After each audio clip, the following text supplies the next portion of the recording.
Tara. Hello na, ito na yun mga guys, oh. Kaya papainan natin ng saging. Yan, oh, saging yan, ah. So, ganyan lang natin konti. Upuan natin para safety. Yan. So, ito pala yun mga idol, oh. So, lagyan natin ng pain para huli talaga yung daga. Kasi malalaki yung daga dito mga ka-farm. Yung sa Manobo mga ka-farm, tawag ng malaki yung puti yung ikog mga ka-farm. Kawili sa amin yung mga ka-farm. Kaya bigyan natin yan dahil sawa na tayo sa karning baboy sa kamanok. Ilaga na po sila mga ka-farm. Daga naman ang huhulihin natin. So, hirap ipasok ito mga idol. Ganito. Ayan. Pasok na. Gitna lang natin yung saging mga ka-farm para ano. Ayan. Ayan, sa gitna na siya mga ka-farm, no? Ano na natin ito mga ka-farm. Ayan. Hawak. Taon na natin to para ito talaga yung panghuli namin sa bukid mga ka-farm ng daga. Yan. So, baba lang natin kunti. Ganyan. So madala mo to mga ka-farm kahit saan mo to dadalhin. Dahil nga ano lang, tubo lang siya. Yan. Ito yung panglitag namin sa bukid mga ka-farm ng daga. Bilis lang ito gawin. Kung hindi pa marunong dyan ay PM lang kayo para gawa natin ng tutorial to.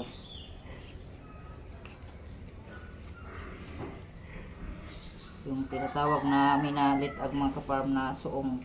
Yung tinatawag namin suong. Dahil dadaan yung daga dito sa ilalim. Pagdaan sa ilalim niya, huli na.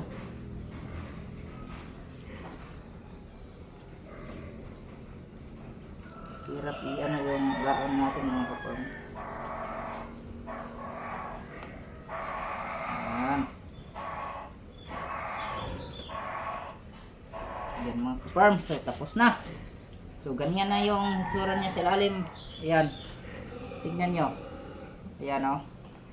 Ayan, may saging sa ilalim. Pag kukunin yung saging mga ka-farm, huli na yung daga dyan. Ayan. Mahuli na. Kaya daga bahay nga atong hulihin.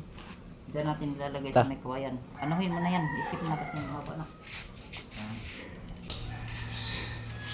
Okay na mga ka-farm. Yan ay taon mga ka-farm.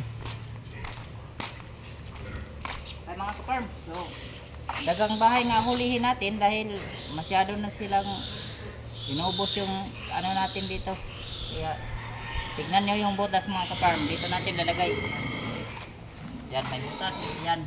Ang napakaganda nito mga litag natin mga ka-farm dahil madala mo to kahit saan. Ayan yung forma ng litag natin. Ayan. Kaya lalagay natin dito dahil may nilagyan na natin ng pain. Ayan.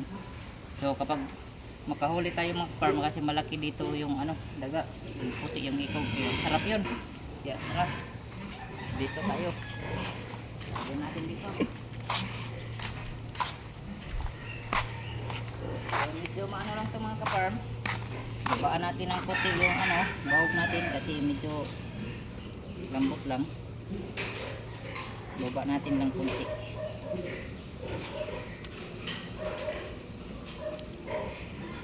Para lakas talaga.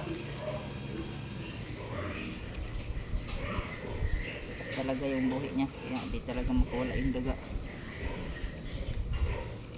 So ito yung ginagawa namin sa bukid dati mga ka-farm. Ito nga yung pang ulam namin.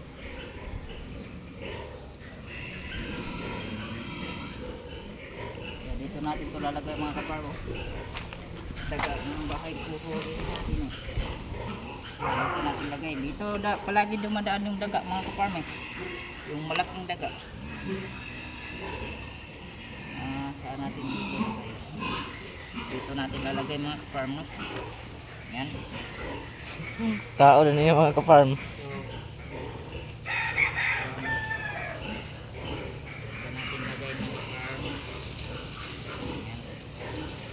Kasi dito, palagi ko nakikita dito yung daga dumadaan eh. Kaya dito natin lalagay yan. Yan. So, bukas, matutulog tayo. Di natin ito makikita. Kaya, bukas, meron huli na yan. So, lagyan lang natin ng kunting mga ka-farm. Ito mga ka-farm, lagay natin para hindi talaga siya yan.